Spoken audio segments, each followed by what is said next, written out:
नमस्कार, दैनिक shift time में आप सबका स्वागत है। मैं रश्मि शर्मा, कैमरामैन शुभम भगत के साथ। जब भी जनता में किसी को परेशानी का पड़ती है या परेशानी का आलम होता है, हम ज़रूर उनकी मदद करने की कोशिश करते हैं। कई बार ऐसी स्टोरीज़ भी की है, कई लोग वायदा भी करते हैं हम उस स्टोरी का फॉलोअप करेंगे, हम मदद करेंगे। कई बार होती भी और कई बार लोग पीछे हट जाते हैं। अब कारण क्या वो हम नहीं जानते। फिलहाल हम सरवाल के घर में हैं और इस घर का अब शुरू से एक रूम है। इसी रूम में एक महिला जो हार्ट पेशेंट है, जिसका पति सिर पर नहीं है, काफ़ी सालों पहले उनकी मृत्यु हो गई थी।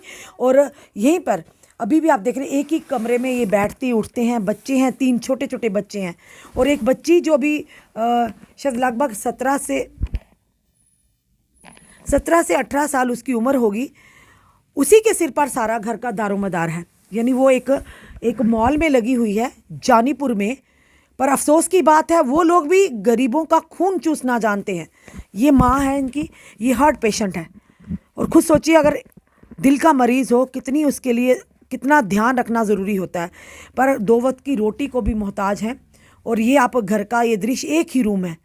और अगर आप बात करें रजाइयों को भी आप देख रहे हैं कि ये रजाई जो है, ये भी आप देखें किस कदर फटी हुई है और इसके बीच में से भी रुई निकल रही है। एक ही रजाई है और बाकी कमरे की हालत तो आप देख रही है। ये कहानी स्टोरी आप तक लाने की ये मतलब है हमारा कि बूंद बूंद से कहते हैं सागर भरता है, और वो बूंद बूंद हमारी जनता भरती है। पर उसी के चलते एक ऐसा नाम जो अब आज आए दिन मीडिया में बड़ी बेबाकी से बोलते हैं, चाहे प्रशासन हो, चाहे सरकार हो, चाहे पुलिस विभाग हो, और साथ ही साथ सोशल कार्य भी करते हैं, समाज सेवी भी हैं, जिनका नाम है हरजीत सिंह जी। कुछ दिन पहले हमने गोविंदपुर चट्ठा की एक स्टोरी की थी। जो व्यक्ति आप तक लाया था, जो व्यक्ति रोड पर पड़ा हुआ था और काफ़ी इतनी ठिठुरती ठंड में वो वहीं पर पड़ा हुआ था। बच्चे भी उसे छोड़कर चले गए थे और कहा यह जा रहा था कि शायद नशा पहले करता था। जब ये आलम हुआ कि उसकी पत्नी उसे छोड़कर चलेगी, उनके बच्चे भी छोड़कर चले गए। पर उस समय किसी ने मदद नहीं की। लोगों ने हमसे बात की पर मदद करने वहां कोई ना पहुंचा। अगर किसी ने गलती की है तो हम भी क्या वही गलती करेंगे। यानी एक व्यक्ति सामने मर रहा है, क्या हमारा कर्तव्य नहीं उसे सबसे पहले बचाया जाए। और इस समय हरजीत सिंह यहां भी पहुंच गया है। जब हमने आज सुबह इनसे बात की कि एक महिला जो हार्ट पेशेंट है, दवाइयों का खर्चा तो दूर, 2 वक्त की रोटी भी उसके लिए मुश्किल है। और पहले भी बच्ची का ऑपरेशन हुआ है, लोगों ने मदद की तब ऑपरेशन हुआ। अब फिर से कल से बच्ची बीमार थी, गवर्नमेंट मेडिकल कॉलेज में एडमिट थी। महिला के पास पैसे नहीं थे, ना ही इनका कोई गोल्डन कार्ड बना है। पर हम अपनी तरफ से प्रयास जरूर करेंगे जल्द से जल्द इनका गोल्डन कार्ड भी बने, ताकि प्रधानमंत्री जी ने जो गरीबों के लिए स्वास्थ्य सुविधा है उन्हें मिले। पर जब हमने हरजीत सिंह जी से बात की, इन्होंने हामी भरी कि मैं मदद करने के लिए तैयार हूँ। आज ये यहाँ पर आए हैं और ये मदद करने के लिए तैयार हैं। और जब ये मदद करने आएंगे तब भी हम जो कि सामने लाएंगे। पर आज इन्होंने कहा क्या आप तैयार हैं मदद करने के लिए? छोटी छोटी सी मदद, ये ज़रूर हम कहेंगे। जब किसी की आप मदद करते हैं तो भगवान पहले ही आपके लिए रास्ते खोल चुका होता है, आपके लिए मदद तैयार कर चुका होता है। तो अगर हम इस काबिल है कि किसी की मदद कर सकें तो थोड़ा थोड़ा ज़रूर आप अपनी कंट्रीब्यूशन दीजिए। चलिए हरजीत सिंह जी से बात करते हैं। हरजीत जी, आपका बहुत बहुत स्वागत है। आपने हमारे कहने पर डिस्पोजल पर आप यहाँ पे देखने आए हो, यहाँ पर हालात देखा आपने, तो क्या आप कहना चाहिए? देखो, मैं आपके कहने पर यहाँ आया और मैंने यहाँ की ये देखा है कि इस कमरे की हालात देखो। छत पे लेंटर नहीं है, कच्चा लेंटर, टीने हैं। और जब बारिश आती है, हाँ, ये मतलब ऊपर लेंटर ही नहीं है। और दूसरी हालात ये है कि इनके कमरे में रूम हीटर नहीं है और -डिग्री पे चल रहा है। कश्मीर से ज़्यादा ठंड जम्मू में पड़ रही है और हम लोग तो 2 हीटर लगा के बैठे हुए हैं। और ये जो लोग हैं जिनके पास फाइनेंशियली कुछ भी नहीं, हीटर तक क्या, दवा के पैसे तक, राशन के पैसे तक नहीं है। और जब आपने फ़ोन किया, पहले मैंने सोचा कि शायद हालात कुछ और होंगे, पर यहाँ तो हालात बहुत ज़्यादा ख़राब है जी। बच्चे भी बीमार हैं यहाँ पे लेटी। और इनकी रजाई की हालत देखी, रजाई में रुई नहीं है, जगह जगह पे वो रुई जो निकली हुई है और फटी हुई है और इसमें तो ठंड लगेगी। तो जब मैंने यहाँ आके देखा, भाई इतना ठंड है कमरे में, मेरे पैर ठंडे हो गए इस टाइम।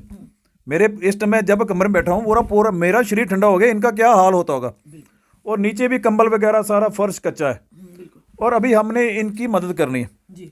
मैं तो मदद करने को तैयार हूँ। मैं तो कल ही इनके लिए जो मेरी तरफ से होगा मैक्सिमम, मैं कल इनके लिए जो भी लाऊंगा, बता के नहीं, जब लाऊंगा तभी मैं बताऊंगा। और इसका नाम है प्रीति कुमारी और मैंने इससे पूछा क्या नाम है, और इसने बोला कि मेरे मेरे पापा की डेथ हो गई है, जिनका नाम है गारू राम, और इसकी मम्मा का नाम है सुषमा रानी जी।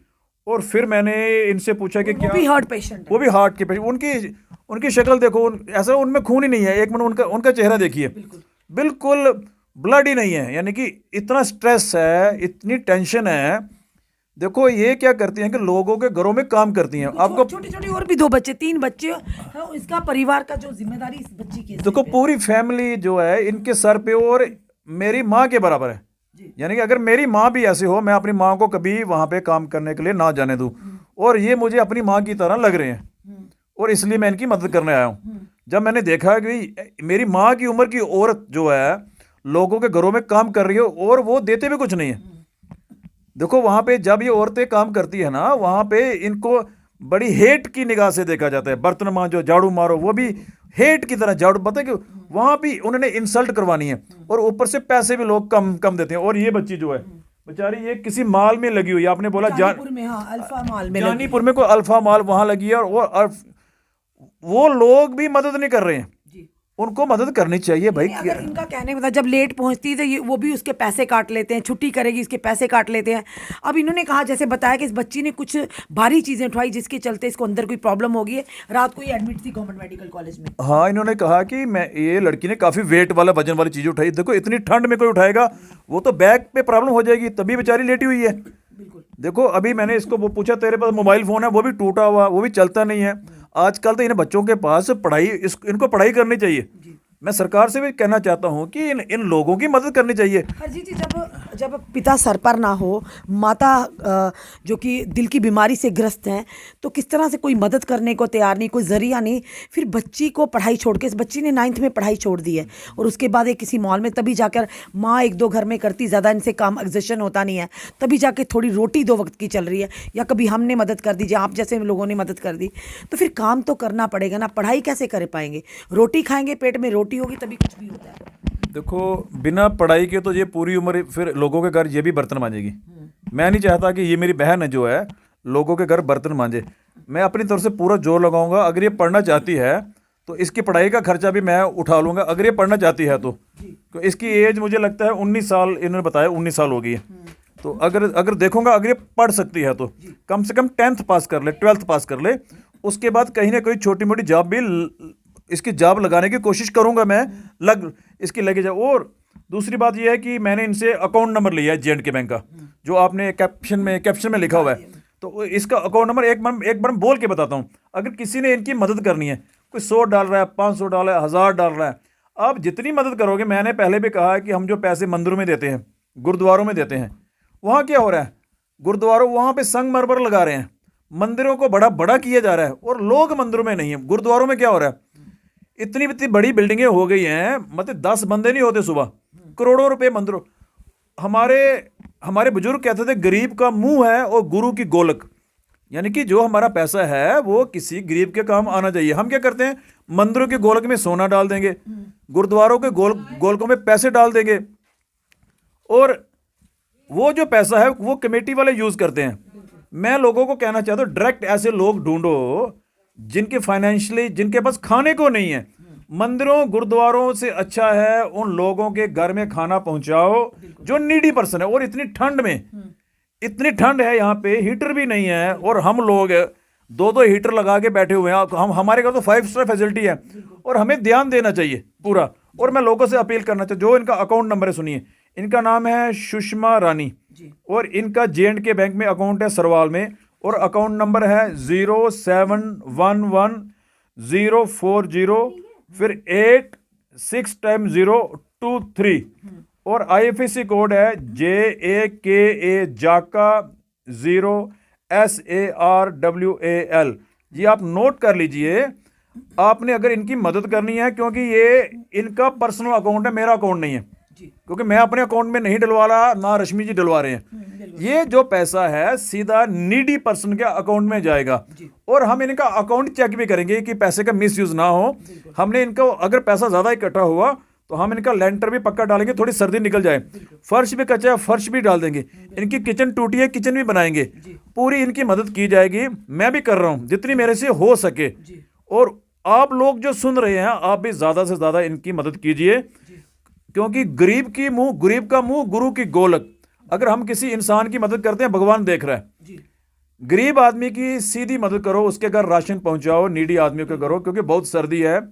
मैं यहाँ सरवार में आया हूँ रश्मि जी के कहने पे, क्योंकि ये भी एक सोशल वर्कर है। मीडिया के साथ साथ इनका मन भी ना बड़ा मैंने देखा इनका मन पिघल जाता है देख के काफ़ी। ये हमारे वहाँ चट्ठा गोविंदपुरा में पहुँच गए, कितनी दूर है, वहाँ जाके इन्होंने स्टोरी की है। वहाँ कोई मीडिया वाला नहीं जाता है, पर जब इनको पता लगा एक आदमी जो है बिना छत के लेटा हुआ है, उसकी हेल्प नहीं हो रही, फिर मैंने इनकी स्टोरी से सुन के मैंने उसका मकान बनवाया जो। तो फिर भगवान, एक्चुअली कोई ऐसा इंसिडेंट हुआ कुछ दिनों के बाद, 10-15 दिन के बाद उसकी डेथ हुई।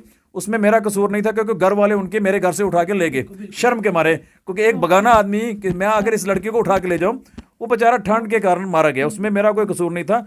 तो मैं लोगों से कहना चाहता हूं कि आप इस प्रीति कुमारी की ज़्यादा से ज़्यादा मदद करनी है, इसको पढ़ाना लिखाना है, इसकी नौकरी लगानी है, और ऐसे और भी घर बहुत हैं, वो भी हम ढूंढेंगे, पर चेक करेंगे नीडी पर्सन। जी जी रश्मि जी। कल आप किस तरह से इनकी मदद कर रहे हैं जो इस समय जरूरत की जो मैं इनकी मदद कर रहा हूँ, सबसे पहले मैं ब्लैंकेट्स लाऊंगा, उसके बाद मैं रूम हीटर लाऊंगा।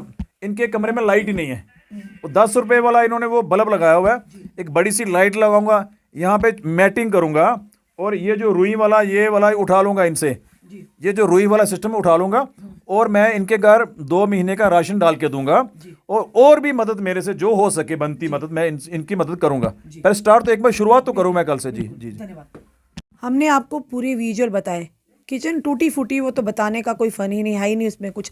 तो ये लोग एक ही कमरे में थे। जब हमने हरजीत जी से बात करी तो इन्होंने आए यहाँ पर इनिशिएटिव लिया, उन्होंने कहा मैं मदद करूँगा, क्योंकि हमारा काम है आप तक की बात लाना कि लोग किस कदर मजबूर हैं। चलिए सुषमा जी से बात करते हैं। सुषमा जी, कितने साल हुए थोड़े हस्बैंड की मैरिज? यही 10 साल। 10 साल। तुम बड़े कमज़ोर लगा दे, हार्ट पेशेंट हो, दवाई खाते हो? दवाई ਦੇ ਪੈਸੇ ਨਹੀਂ ਹੁੰਦੇ ਹਨ, ਪੈਸੇ ਨਹੀਂ ਹੁੰਦੇ ਨੇ, ਛੋਟੇ ਛੋਟੇ ਬੱਚੇ ਨੇ। ਇਹ ਕੁੜੀ ਕਿੱਥੇ ਲੱਗੀ ਦੀ ਜਿੱਥੇ ਇਹ ਇਆਂ ਕੋਈ ਛੋਟੇ ਕੰਮ ਕਰਨੇ ਪਰ ਲੱਗੀ ਦੀ ਹੈ, ਤੇ ਉੱਥੇ ਵੀ ਪੈਸੇ ਨਹੀਂ ਦਿੰਦੇ, ਕੱਟੀ ਹੁੰਦੇ। क्यों कट किस चीज़ के पैसे कटते हैं? ਪਤਾ ਨਹੀਂ ਆਖਦੇ ਲੇਟ ਆਉਂਦੀ ਹੈ ਬੱਚਾ ਵਿਚਾਰੇ ਘਰ में भी ਬਿਮਾਰ ਹੈ, ਹਟਦੇ ਵੀਰੇ ਕੰਮ ਨਹੀਂ ਹੁੰਦਾ, ਇੱਕ ਘਰ और कोई और कुछ नहीं आते पैसे, कोई कमाई का जरिया नहीं तो कोई भी कमाई। अब खुद में बीमार है, बच्ची भी बीमार है, तो छोटे छोटे बच्चे न, दो और भी छोटे बच्चे हैं थोड़े? तो और भी छोटे बच्चे, वो भी बीमार ने, वो भी कुड़ी अस्थमा बीमार है, निक्का बच्चा भी बीमार है, सारे 4 अस हैं फैमिली, 4 बीमार जी। बड़े परेशान, रोटी वास्ते भी बड़ा मुश्किल है, पैसे 10 रुपए नहीं कोल होंदे हैं, बड़े ज़्यादा परेशान है। कुड़ी है बेचारी, नुआड़े भी पैसे कुड़ाई जाती, हस्पताल दा आखरी गल ते पैसे नहीं आए, घरे लियांदा मैं ते कम्म करी सकदी मैं, बिल्कुल मेरी गल होंदी मेरे कोल, गल होने होश नहीं है। आपने देखा खुद भी ये कमज़ोर है, हार्ट पेशेंट है, और कल बच्ची को बीमार थी, गवर्नमेंट मेडिकल कॉलेज में एडमिट करवाया। जब पैसे पास में नहीं थे तो सीधा इन्होंने बच्ची को घर पर लेकर आए। एक परिवार के लिए कितना मुश्किल होता है परिवार को चलाना। अगर ये बच्ची 18 से 19 साल की इसकी उम्र होगी, जो बीमारी से इस समय ग्रस्त है, और जिस मॉल में लगी है, शर्म आती है उन लोगों पर। अरे आप किसी का भला नहीं कर सकते तो कम से कम बुरा भी तो मत कीजिए। अगर लेट हो जाती है तो आपने ऊपर भी जवाब देना है, आपकी भी बच्चियां होंगी, आपकी भी आगे परिवार होगा। कभी भगवान ना करे कभी आप उस स्थिति में हो तो क्या लगेगा आपको? क्या इन लोगों की, क्या इनके मुख से जो निकलेगा, क्या लगता है आपको? वो दुआएं निकलेंगी क्या? कि जिस तरह से बच्ची की आप लेट हो जाती है, आप तनख्वाह काट लेते हैं, छुट्टी अगर बीमारी की वजह से करेगी आप उसकी तब भी तनख्वाह काट लेते हैं। कितनी तनख्वाह मिलती है फिर कटी कटाई कभी? कट्टी कढ़ाई 3500 देंदे ना, ते और नुआड़े ने गुजारा सवेरे जांदी किन्ने बजे है? जी सवेरे जंदी है, घरा ठीक जंदी है, 9:30 बजे, इन्ने बजे जाना होंदा, 10 बजे का टाइम होंदा, मैं मम्मी कीती दी। फिर आंदी किन्ने बजे है? फिर 7 बजे तक रोज ते आखदे 8 बजे, मैं आखे मेरी बच्ची जवान है बेचारी, नहीं 10 बजे से लेकर 7 बजे तक काम करवाना, और देते कि हाँ कट कटा के कभी 3500 या उससे भी कम, जैसे इन्होंने में ऑफ कैमरा बताया। पर इसीलिए आज हरजीत जी ने इस चीज़ को इनिशिएटिव लिया, क्योंकि ठंड का मौसम है, आप खुद अंदाज़ा लगाइए किस कदर ये इस रूम में रहते होंगे जिसके ऊपर टीनें पड़ी, और जब बारिश आती होगी तो किस कदर ठंड से ये चारों जो लोग हैं घर के परिवार के सर्वाइव करते हैं। अब बच्ची भी जो थोड़ा बहुत लाती थी वो भी अब इस समय बीमार है, बेड पर पड़ी हुई है। इसीलिए हरजीत जी ने इनिशिएटिव लिया है। इन्होंने कहा सबसे पहले कल जो ज़रूरत का सामान होगा वो यहाँ पर लाएंगे। पर अब देखना है कि आप किस तरह से इस परिवार की मदद करते हैं। और भी कई ऐसे परिवार होंगे, पर कई बार हम पहुँच पाते, कई बार हम नहीं पहुँच पाते हैं। पर सवाल ये है कि हम अगर कमाते, हमारे भगवान ने इस काबिल बनाया, तो क्यों ना हम किसी की छोटी सी मदद कर दें। अगर आपकी छोटी सी मदद किसी के चेहरे की खुशी बनती है, उससे बड़ा पुण्य का काम, उससे बड़ा सवाब का काम कोई नहीं होता। जितनी भी एनजीओ हैं, जितनी भी ऑर्गेनाइजेशन है हमें देख रही हैं, जितने भी समाज सेवी देख रहे हैं, कई लोग समाज सेवियों से भी हटकर हैं और वो लोग ज़रूर मदद करते हैं। और जिस तरह से हरजीत जी ने हमें एक स्टोरी की थी, किसी ने वहाँ पर हामी नहीं भरी, पर हरजीत जी ने उनका घर बनाया, पर अनफॉर्चुनेटली उस व्यक्ति की मृत्यु होगी। अफसोस लगा होगा, जिन लोगों ने सोचा होगा मदद करने का, नहीं कर पाएंगे। पर ये ना हो कि कई बार समय रहते हमें मदद करनी चाहिए, ताकि लोगों को ये ना लगे कि आज के दौर में इंसानियत ख़त्म होती जा रही है। चलिए देखते हैं आप लोग किस तरह से इनकी मदद करते हैं, क्योंकि एक और एक कहते हैं 11 होते हैं और बूंद बूंद से सागर बनता है। तो आपकी एक छोटी सी कंट्रीब्यूशन किसी परिवार के चेहरे की खुशी बन सकती है। जुड़े रहिए ऐसे हमारे साथ अगले अपडेट के लिए। जय हिंद, जय भारत।